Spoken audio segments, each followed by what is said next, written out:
Tes 1 2 3 tes. Pertama dibawa kemana dulu? Dasar berangkat aja itu nggak boleh. Iya, aduh. Nggak ada pengumuman sama sekali. Dia kita dibawa kemana? Nggak ada acara. Reklamasi. Aduh, bawa-bawa aja ini. Dia orang.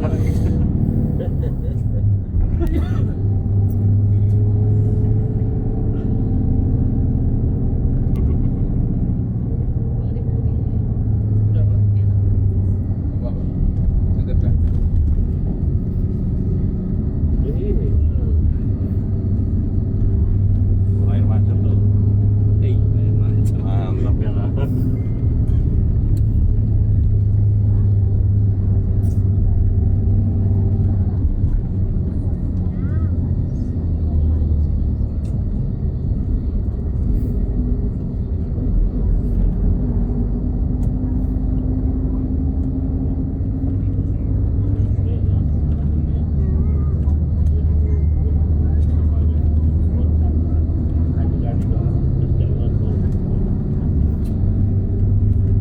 Siap-siap tuh Pak, nggak berdiri Pak. Siaran ya nggak? Siaran dulu lah. Kita dibawa kemana?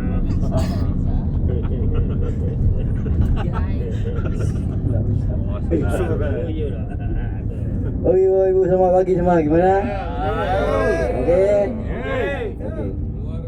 Karaoke dulu satu lagu. Cuma ibu ini aja nggak usah apa-apa. Terus. Oke. Untuk hari ini atau cara kita akan pergi ke dua tempat ya. Dua tempat, tiga sebenarnya tiga. Yang pertama kita sebentar lagi kita akan pergi ke Dataran Merdeka. Oke. Yang kedua kita akan pergi ke Istana Negara. Yang ketiga kita pergi ke mana? Hah? Ya, yang ketiga kita akan pergi ke toilet. Jadi tiga tempat akan kita kunjungi sepanjang perjalanan kita ke Provinsi Kedah. Oke, jadi Bapak Ibu, Dataran Merdeka ya, Dataran Merdeka ini adalah satu kawasan atau daerah yang setiap tahun kemerdekaan Malaysia itu, perayaan kemerdekaan Malaysia itu dijalankan di situ. Jadi perarakan segala macam turunkan.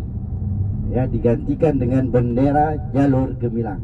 Tahu bendera jalur gemilang? Ya, tahu jalur gajah taunya. Tak tahu? Yang gedungnya ini dibina oleh Inggris zaman dulu ya. Jadi uniknya gedung ini, gedung kereta stasiun kereta ini bisa menahan salju yang tebal. Yang ini sebelah kanan sekarang ini Masjid Negara. Sebelah kiri. Ya. Di sebelah kiri Masjid Negara. Jadi hebatnya stasiun tadi dia bisa menahan salju walaupun saljunya nggak ada. Itu kan? Ngapain juga buat stasiun nahan salju tapi nggak ada salju. Ya.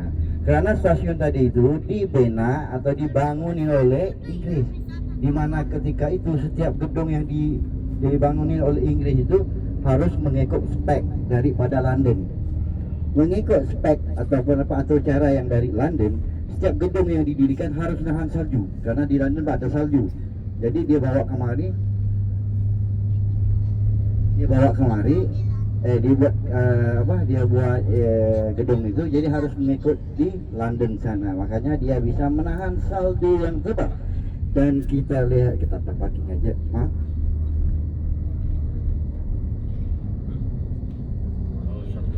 Rumah persekutuan, rumah penjajah. Oke, kita sudah sampai di Dataran mereka. Kena ada acaranya, kita ambil foto yang mana bisa aja lah. Kita di sini nggak lama, cuma 20 menit. Ya, di sini nggak ada apanya juga, cuma ada gedungnya. Oke, boleh. Jadi sekarang kurang lebih 8.30, 8.50 kita naik semula ke bis. Kita pergi ke berikutnya selepas ini ke Istana Negara. Itu masih depan tuh. Nggak bisa masuk ke dalam juga. Tadi jemput lagi bang BAT. Itu punya kuasanya tertentu. Dia bukan ada kuasa total, tapi dia ada kuasa dia yang tertentu. Jadi mengimbangkan kuasa politikus ini. Kalau politikus ini enggak yang buat perkara yang enggak dia bisa menegur. Jadi dia dia orang tengah antara politik sama rakyat. Jadi kalau ada yang nggak puas hati pasti lapornya ke di Pertuan Agong. Oke, pintu yang Bapak lihat tadi, pintu di depannya ada kudanya, itu pintu A. Jadi pintu itu bukan semua orang bisa lewat pintu tadi. Ya, pintu dia ada 3 pintu, pintu A, pintu B, pintu C. Jadi pintu yang depan tadi itu pintu A. Siapa yang bisa lewat di situ? Kalau orang Indonesia yang bisa lewat pintu itu cuma 1 orang aja, yaitu Pak Jokowi. Selain daripada Pak Jokowi tidak boleh lewatnya pintu B. Nah, kalau ada wakil presiden datang, dia tidak bisa lewat pintu situ. Dia harus lewat pintu B. Nah, kecuali Pak Jokowi ataupun ketua-ketua negara yang lain yang bisa lewat pintu A yang tadi. Oke, jelas ya? Jadi antara kuasa di Pertuan Agong ini apa? Hanya di Pertuan Agong aja yang bisa memilih siapa yang menjadi Perdana Menteri Malaysia. Jadi Perdana Menteri Malaysia yang sekarang ini adalah Perdana Menteri Malaysia yang ke-10, yaitu Anwar Ibrahim namanya. Oke, jadi gimana pula dia bisa memilih di Perdana Menteri? Kan kita ada pilkada kan, masa Ketuan Agong yang milih?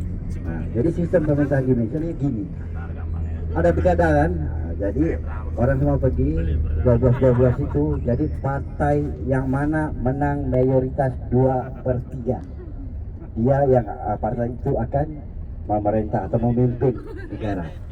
Jadi dari partai yang menang tadi 2/3, dia harus mengantar nama siapa yang mau dijadikan Perdana Menteri Malaysia. Hantar kepada yang di Pertuan Agong, mungkin diantar 1 nama atau 2 nama, mungkin 3 nama. Yang boleh memilih hanya di Pertuan Agong. Jadi antarlah nama berdua, nama saya 1, nama Ahmad 1. Tapi karena saya keponakan dia, jadi dia suka saya yang jadi Perdana Menteri. Jadi jadilah saya Perdana Menteri, Ahmad tak jadi Perdana Menteri, walaupun kita partai yang sama. Jadi Ahmad jadi wakil saya aja. Jadi begitulah sistemnya. Jadi sudah dilantik Perdana Menteri Malaysia tadi, Perdana Menteri Malaysia akan melantik menteri-menteri yang di bawah dia. Nah, itu sistemnya. Dan juga kalau tentera ya, tentera bukan di bawah Perdana Menteri Malaysia, tentera di bawah yang di Pertuan Agong Malaysia. Jadi di Pertuan Agong Malaysia bisa menggunakan kuasa tenteranya sekiranya berlaku hal-hal darurat seperti COVID kemarin, pandemi kemarin. Jadi ketika pandemi kemarin, kestabilan politik di Malaysia itu agak teratur ya. Sebentar ada, karena ada yang lompat partai lah itulah ini, jadi nanti hilang suara. Jadi juga dilantik Perdana Menteri baru, tiba-tiba lompat partai, udah tukar Perdana Menteri baru lagi.